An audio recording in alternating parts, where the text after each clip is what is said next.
Hello. तो कैसे हो? उम्मीद हो सब अच्छे होगे और पढ़ाई कर रहे होगे। तो अभी तो टेंथ चालू नहीं है, तुम पढ़ना चालू कर दिए, बहुत अच्छी बात है। इस तरह से तुम कंटिन्यूस से आगे पढ़ो तो मुश्किल से आप 1 या 1.5 महीने में पूरे मैथ को खत्म कर सकते हो। क्लास टेंथ का बहुत बड़ा भी नहीं है सब सिलेबस।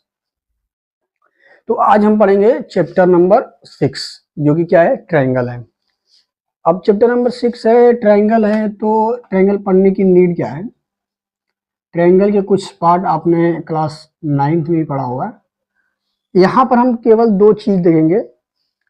वैसे कहे तो हम एक ही चीज देख रहे होंगे, क्योंकि सिमिलरिटी केवल हम चेक कर रहे होंगे और उसके बेस्ट जो क्वेश्चन होंगे वो हम सॉल्व कर रहे होंगे। ठीक है। तो ट्रायंगल पढ़ने की नीड कब हुई? जब किसी भी चीज की हमें हाइट पता करनी पड़ी। जैसे कोई एक पहाड़ हो, या डिस्टेंस ऑफ मून एंड सन हो, तो उस चीजों को पढ़ने के लिए, कैलकुलेशन करने के लिए हमें जरूरत पड़ी कुछ रेशियोज की, और उसमें एक हमारा आया ट्रायंगल। ठीक है। तो इस पार्टिकुलर चैप्टर में, जो कि क्लास 10th का है, ट्रायंगल, उसमें हमें पार्टिकुलर एक ही चीज पढ़नी है। एक तो बस हम वैसे बस इसको जान लेंगे कि ये होती क्या चीज है। ठीक है। लेकिन मुख्यतः यानी कि मेनली हमें एक ही चीज पढ़नी है, सिमिलरिटी। अब इसका मतलब क्या है कि यदि आपके पास दो ट्रायंगल दिया हो ट्रायंगल आप सभी जानते हैं, ट्रायंगल क्या होता है? जिसकी 3 साइड से घिरी हुई कोई आकृति हो, कोई शेप हो, उसे ट्रायंगल बोलते हैं। 1 2 3, 3 साइड से कोई भी क्लोज्ड क्लोज्ड शेप होगा वह ट्रायंगल होगा। इसमें क्या होता है, 3 साइड होते हैं और 3 एंगल होते हैं। और एंगल जैसे मान ले, इसको एंगल अल्फा बीटा बोल दे, इसको गामा बोल दे। तो तीनों कोण यानी कि 3 एंगल का सम क्या होता है? Sum of 3 angle equal to 180 degree होता है। क्या होता है? 180 डिग्री होता है। ये आप सबको 9th क्लास में भी पढ़ लिया होगा। तो यहाँ पर बहुत ज्यादा इसका यूज नहीं है, फिर भी हम अब बात करते हैं मेन पॉइंट पे। अब जैसे हम कहें कि कोई ट्रायंगल है, ऐसे है ट्रायंगल, इसका एंगल 60 डिग्री है, इसका भी 60 डिग्री है, और इसका भी 60 डिग्री है। इसका मान है 2, इसका मान भी 2 सेंटीमीटर है, इसका मान भी 2 सेंटीमीटर है। सिमिलरली एक और हम ट्रायंगल बनाएं और इसका 60 डिग्री बोल दे, इसको 60 डिग्री बोल दे, इसको 60 डिग्री बोल दे, इसको 2 बोल दे, इसको 2 बोल दे, इसको 2 बोल दे। ठीक है। एक और हम ट्रायंगल बनाते हैं। ठीक है। इसको हम एक बोल दे, एक बोल दे, एक बोल दे, इसको हम 60 डिग्री बोल दें, इसको हम 60 डिग्री बोल दें, और इसको 60 डिग्री बोल दें। अब समझिएगा मैं समझाना क्या चाहता हूँ। ट्रायंगल दो तरीके की होती है, एक होती है कन्ग्रुएंट और एक होता है सिमिलर ट्रायंगल। कन्ग्रुएंट का मतलब होता है कि दो ट्रायंगल में यदि कंपेयर करें तो उसकी सेम शेप होगा, और and same size same size. But similarity में क्या होता है, सेम शेप तो होगा, क्या होगा, सेम शेप होगा, बट नॉट नेसेसरी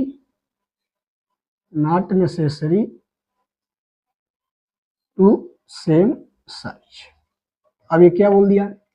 कन्ग्रुएंट वो ट्रायंगल होते हैं जिसमें क्या होती है, ट्रायंगल का जो शेप होता है और साइज होता है दोनों सेम होता है। ठीक है। सिमिलर में क्या होता है कि उसमें जो शेप होता है वह तो सेम होता है, बट साइज कोई जरूरी नहीं है कि वो सेम हो सकता है, नहीं भी हो सकता है। तो उसको हम क्या बोलते हैं, ऐसे ट्रायंगल को सिमिलर बोलते हैं। ठीक है। अब जैसे ट्रायंगल हम ए फर्स्ट वाले ट्रायंगल, ए सेकेंड ट्रायंगल है, एक थर्ड ट्रायंगल है। यदि फर्स्ट वाले से हम सेकेंड को कंपेयर करें तो आप देखेंगे इसका जो साइड है वो 2 है, इसकी साइड 2 है, और इसकी साइड 2 है। इसमें भी इसकी साइड 2 है, इसकी साइड 2 है, इसकी साइड 2 है। तो मतलब क्या है, इसका साइड इक्वल है दोनों ट्रायंगल का। अब इसका देख रहे हैं एंगल भी सेम है, एंगल 60 है, एंगल 60 है, इसमें भी एंगल 60 है, इसमें भी एंगल 60 है, इसमें भी एंगल 60 है। तो क्या है, एंगल भी सेम है। तो इसको क्या बोलेंगे हम, कन्ग्रुएंट ट्रायंगल। ठीक है। अब तीसरे वाले को कंपेयर करते हैं, इसमें 60 है, इसमें 60 है, सही बात है, इसमें 60 है, इसमें 60 है, इसमें 60 है, इसमें 60 है, मतलब एंगल तो सेम है, एंगल सेम है।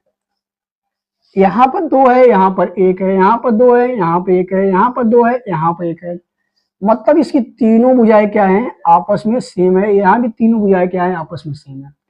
तो ये दोनों ट्रेंगल क्या है, सिमिलर है, ठीक है। साइड इसका रेशियो सेम हुआ, जैसे 2/1 करें इक्वल टू 2/1 करें, 2/1 करें, तो साइड का रेशियो हम देख रहे हैं, साइड का रेशियो वह सेम है। इसको क्या बोलेंगे, यह सिंबल किसका है, सिमिलर का। इसको बोलेंगे ये दोनों क्या है, सिमिलर ट्रायंगल है। तो यहां तक समझ में आ गया। अब कुछ चीजें हम आगे बढ़ते हैं, थोड़ा सा एक स्टेप हम आगे बढ़ते हैं और चीजों को सीखते हैं। अब तो समझ में आएगा कि सिमिलरिटी के लिए क्या क्या जरूरी है, एंगल और साइड का रेशियो क्या होना चाहिए, सेम होना चाहिए। बस पूरे चैप्टर में यही चीज है।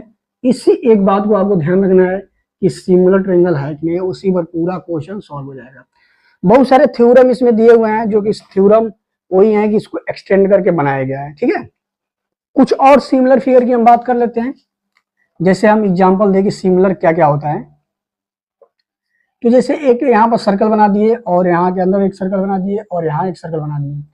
तो देखिए सर्कल क्या होता है, सेम ही होता है, बस क्या होता है, इसके रेडियाई चेंज होते हैं, रेडियस इसके चेंज होते हैं। तो हमें इसकी जी बात नहीं करनी है, हमें बस सिमिलर ट्रायंगल देखना है, सिमिलर शेप देखनी है, सिमिलर शेप। तो सर्कल कैसा भी बने वो सिमिलर ही होगा। उसी तरह स्क्वायर हो, कोई शेप स्क्वायर शेप हो, अब स्क्वायर आप 10/10 का बनाइए या स्क्वायर आप 2/2 का बनाइए, दोनों सेम बनेगा। इसको आप बोलते हैं सिमिलर, सिमिलर शेप, ठीक है। इसी तरीके से ये होगी, यदि आपकी कोई फोटो है, जैसे मैं यहाँ पर अंगुली का फोटो यहाँ रख दूं, ठीक है, यहाँ पर मैं इसका फोटो बना दूं और इसका कोई एक छोटो, जैसे मान लीजिए कि मैं आप अपना फोटो खिंचवाते हैं, आप अपना 10/10 का फोटो बनाइए, 10/10 का, या आप पासपोर्ट साइज फोटो बनाइए 2/2 का, ठीक है। लेकिन फोटो तो सेम ही होगा। इसको इस जैसे इमेज को या इस जैसे शेप को हम क्या बोलते हैं, सिमिलर इमेज बोलते हैं। अब इसका पढ़ने का मकसद क्या है, उस चीज को हम देखते हैं, जो इंपॉर्टेंट चीज है अपना। अब एक चीज हम क्लियर कर लेते हैं, आप इसको नोट कर सकते हैं और इसी को चीज को पूरे चैप्टर में आपको ध्यान देना है। सिमिलरिटी कंडीशन मतलब कोई भी ट्रायंगल, दो ट्रायंगल सिमिलर कब होगा, उसमें पहला ऑल एंगल आर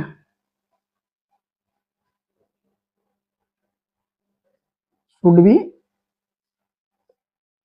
सेम, इसको इक्वल बोल देते हैं, इक्वल, ठीक है। सभी एंगल क्या होने चाहिए, इक्वल होने चाहिए। और दूसरा कंडीशन क्या है, एंड, एंड लगा है कि मतलब दोनों कंडीशन सेटिस्फाई होगा तभी सिमिलर होगा। Their corresponding side, their corresponding, इसको अभी समझाऊंगा क्या होता है। देयर कोरेस्पॉन्डिंग साइड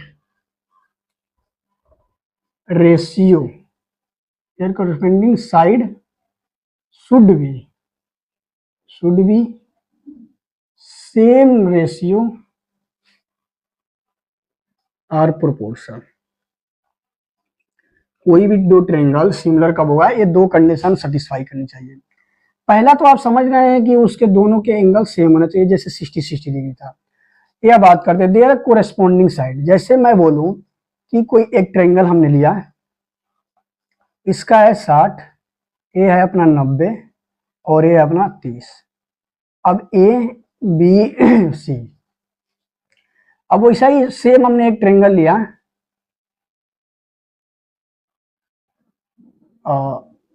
ऐसे बना लेते हैं 60 30 90, इसको नाम देते हैं पी क्यू आर।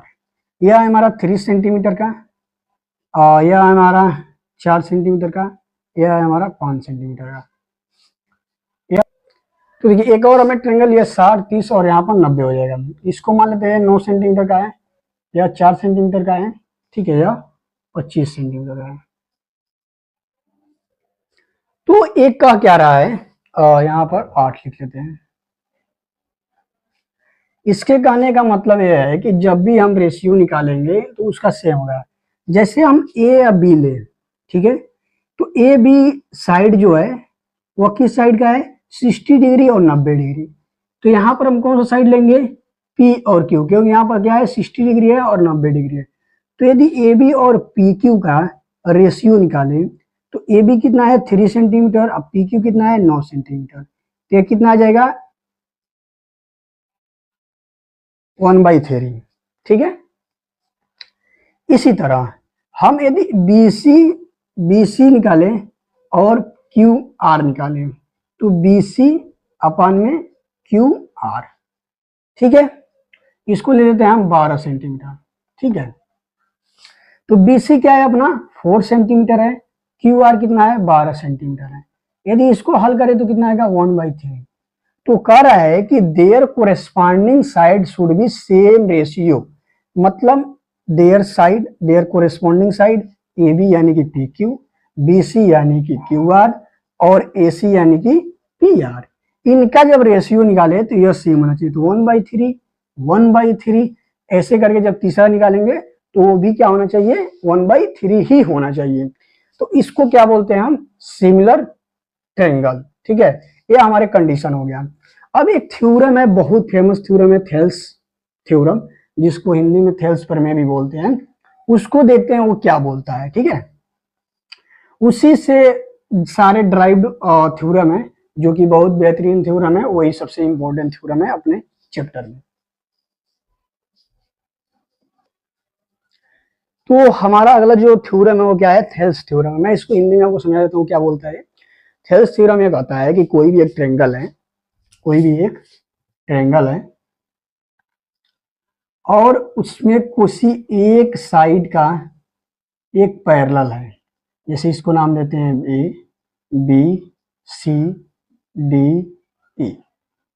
तो ए प्रमेय क्या कहता है, थ्योरम क्या कहता है कि डी ई जो लाइन है वह पैरेलल है बी सी के, देन ए डी अपन में डी बी इक्वल टू ए ई अपन में ए सी। इसके कहने का मतलब यही है, ठीक है, कि यदि किसी ट्रायंगल में कोई एक पैरेलल लाइन खींचे, किसी एक साइड के पैरेलल लाइन खींचे, तो उसका जो रेशियो होगा, उस ट्रायंगल का जो साइड का रेशियो होगा वह शुड बी सेम, यानी कि इक्वल। तो इस चीज को हम सॉल्व करेंगे और बहुत अच्छे से सॉल्व करेंगे, ठीक है। इसको सॉल्व करने का तरीका क्या है हम देख लेते हैं।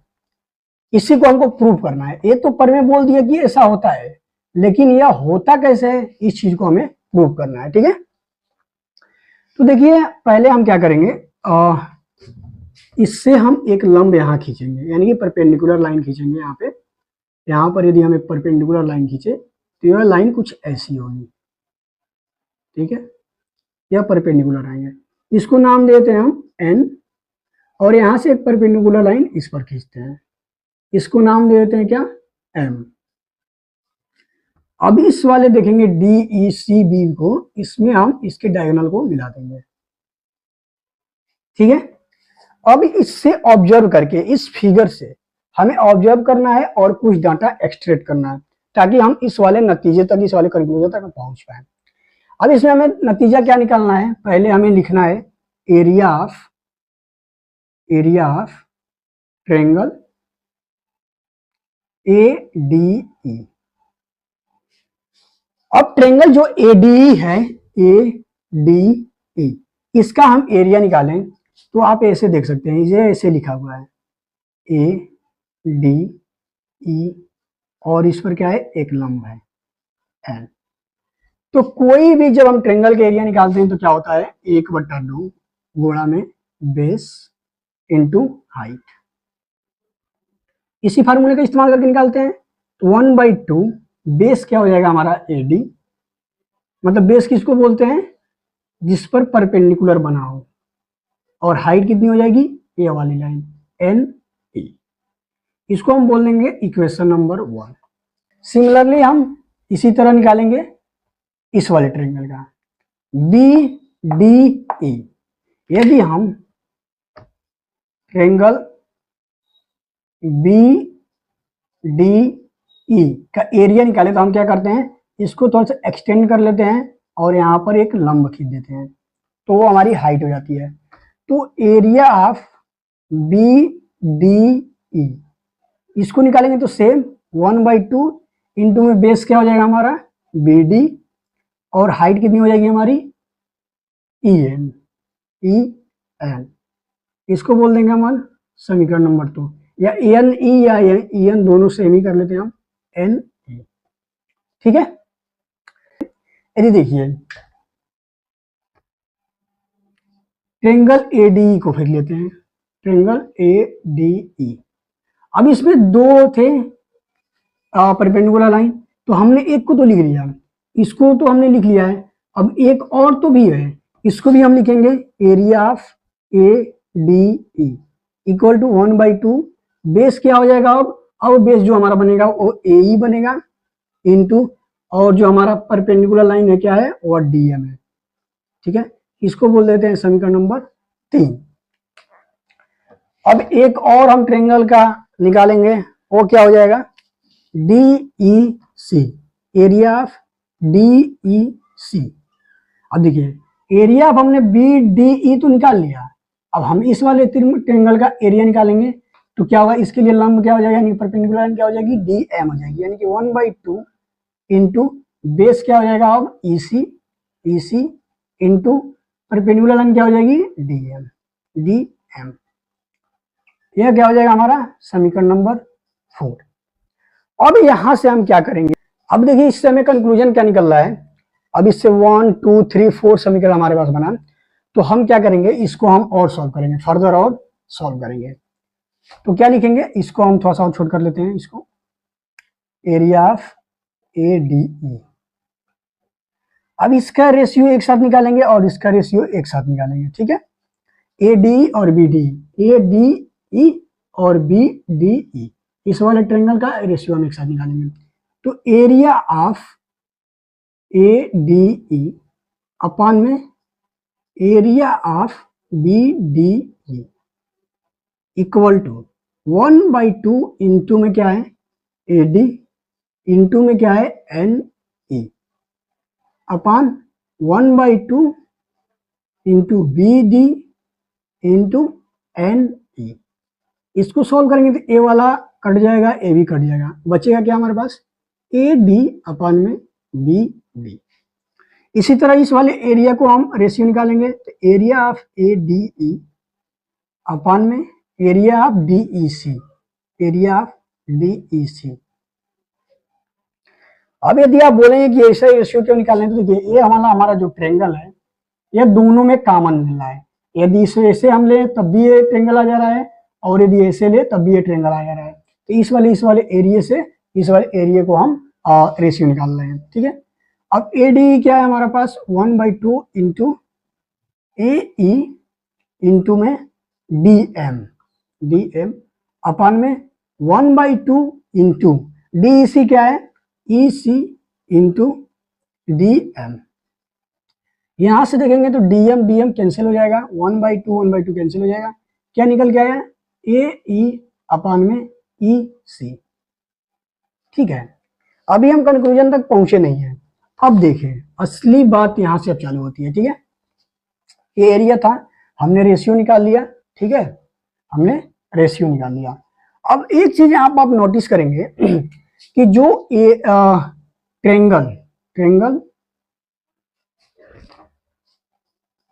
ट्रायंगल हमारे पास बी डी ई है, बी डी ई, और ट्रायंगल डी ई सी, इसमें एक चीज आप कॉमन देखेंगे कि इसका जो बेस है वह दोनों सेम है। मतलब मैं क्या कर रहा हूं कि डी ई बी या डी बी ई, ये सेम ही ट्रायंगल है, एक ही पर बना हुआ है अपना डी ई सी। ठीक है, डी ई सी मतलब इसका जो ए वाला है दोनों में कॉमन है। तो वी सी यानी कि हम क्या देख रहे हैं कि triangle B D E and triangle D E C both has side DE which is common base। अब यदि कॉमन बेस है तो इसका क्या मतलब है, इसका यह मतलब है कि दोनों यदि बेस कॉमन है तो इसका जो एरिया होगा, इस वाले ट्रायंगल का जो एरिया होगा वही एरिया इस वाले ट्रायंगल का होगा। मतलब area of BDE equal to होगा एरिया ऑफ DEC। ठीक है, इसके कहने का मतलब है यदि दो ट्रायंगल है उसका बेस क्या है, कॉमन है, तो उसमें जो एरिया होगा दोनों का, वो दोनों एरिया क्या होगा, आपस में सेम। भैया एरिया तो अब सेम हो गया। अब क्या कंक्लूजन निकला है, अब देखिए यदि एरिया दोनों का सेम है, ठीक है, तो हम क्या लिख सकते हैं, यदि एरिया दोनों सेम है तो इस वाले इक्वेशन से हम लिख सकते हैं, 3 और 4 इसका नाम दे देते हैं कि ये दोनों रेशियो भी सेम होगा। ठीक है, AD BD equal to AE upon में EC, ये दोनों क्या होंगे, सेम होंगे। अब हमने तो आपको डायरेक्ट बता दिया कि एरिया सेम है तो ये रेशियो भी सेम है। इसको लिख के देख लेते हैं यदि आपको नहीं समझ में आ रहा है तो। ठीक है, एरिया ऑफ यदि हम ADE लिखे हैं, ADE अपान में एरिया ऑफ BDE, इसको हमने क्या लिखा है, AD अपान में BD। ठीक है, यदि इसको स्टेप AD और BD तो हमारे पास AD अपान BD आ गया। अब हमने बोल दिया कि एरिया दोनों का सेम है तो इसका रेशियो भी सेम होगा। इस चीज को हम प्रूव कर देंगे, मैंने बोला कैसे। ठीक है, तो जब भी area of AD equal to हमने लिखा AD और BD, तो इसको हम लिख सकते हैं क्या, एरिया ऑफ ADE। और जब यह एरिया दोनों सेम है तो हम इसकी जगह क्या लिख सकते हैं, एरिया ऑफ DEC। अब देखिए एरिया ऑफ AD का मान क्या है यहाँ पे, 1/2 इंटू AE इंटू DM, और एरिया ऑफ DEC का मान क्या है, 1/2 इंटू EC इंटू DM। तो यहाँ से DM कट गया, 1/2 कैंसिल हो गया। LHS हमने सॉल्व किया। ठीक है, तो LHS जब हमने सॉल्व किया तो क्या आया, AE अपान में EC। अब LHS देख रहे हैं A है और RHS A है